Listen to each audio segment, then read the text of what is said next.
وإلى عاد أخاهم هودا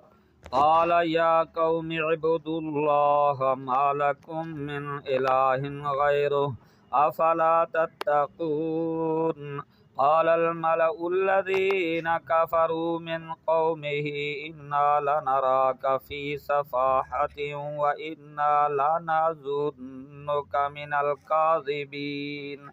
قال يا قوم ليس بي سفاحة ولكني رسول من رب